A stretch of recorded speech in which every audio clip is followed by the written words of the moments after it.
On the line now, Ramón Calderón, the former president of Real Madrid.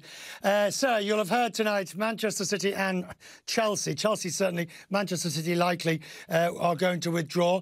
Can you give me any information? What do you... You're well, obviously still extremely well connected. Is it likely that Real Madrid will also withdraw? I think this project has died today with only 2 years old and is underway to become a complete botch.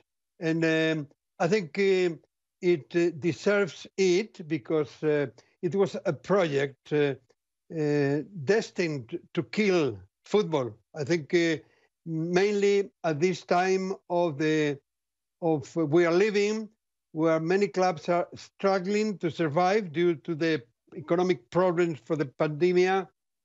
What football needs is unity, solidarity, right. And it's completely the opposite what this project was trying to aim. Right. However, the grievances and problems and issues of the major clubs have been around for years.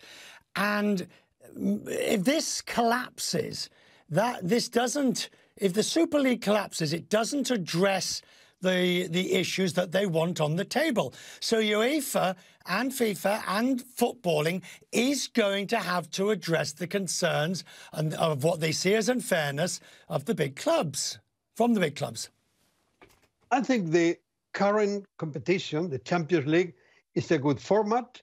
And the problem is what Rummenigge, one of the smartest and most knowledgeable football man I've known in this world, is Bayern Munich president, has hit the bullseye, saying the point is not to increase the income, but to cut the expenses that they've been inflating during years with paying extraordinary transfer fees and salaries.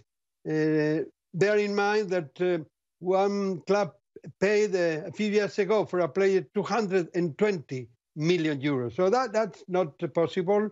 I think the common sense must come back and be realistic about what this sport can give to the clubs. And therefore, it will be possible to go on with this system in the way that it is already in force. Right, but on the bigger issue here, at the end of the day, the owners own the club. I mean, I know this isn't a terribly popular thing to say. The fans don't own the club.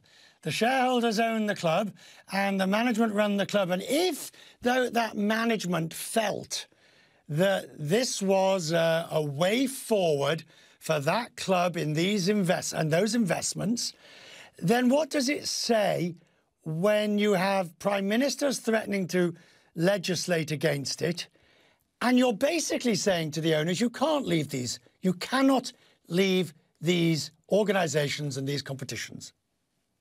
Well, they've said if you can, but you have to accept the consequences. You can have your own closed competition, but then you are not going to be able to play in the domestic competitions, and also players can be banned for playing in the national team. I think that's something that the governing bodies can do. They've done it in their statements. UEFA has been stronger than FIFA. That's why I think maybe there have been talks before between those clubs and FIFA. If you read the statement of FIFA, they said they talk about dialogue, about understanding, about looking for solutions. So maybe these wise people who are behind this project have been talking before to FIFA. But finally, it seems that nothing is going to be done. Fortunately, it's my opinion. I think it's good for football to go on as we are. And of course, if there's a way to get more money, they must try to find it. And to this point, though, of the wish of those major successful clubs to have more opportunities to play against each other, this idea of the best playing the best continually and perpetually, how can you make that happen? Well, it's happening now in the Champions League. It's a competition where all the big clubs of Europe are playing each other. But apart from that, there are domestic leagues where fans can see their clubs playing against the big clubs and also with the neighbors. The rivalry is very important in football. In any country, people are interested in watching Borussia against Bayern Munich or Real Madrid against Barcelona. But of course, in the Champions League, Barcelona and Real Madrid are playing against Liverpool or against Bayern Munich. Let's say that the competition that, by the way, is going to be reformed in the next 2 years, including more teams, I think is fair. It's based on merits of the teams. And that's what is football. That's what is sport. It's not about money only. Money is important, but I think it's much more important what sport means. Good to see you, sir. Ramón, I appreciate your time tonight. Obviously, fast-moving, and I'm grateful that you've taken time to talk to me.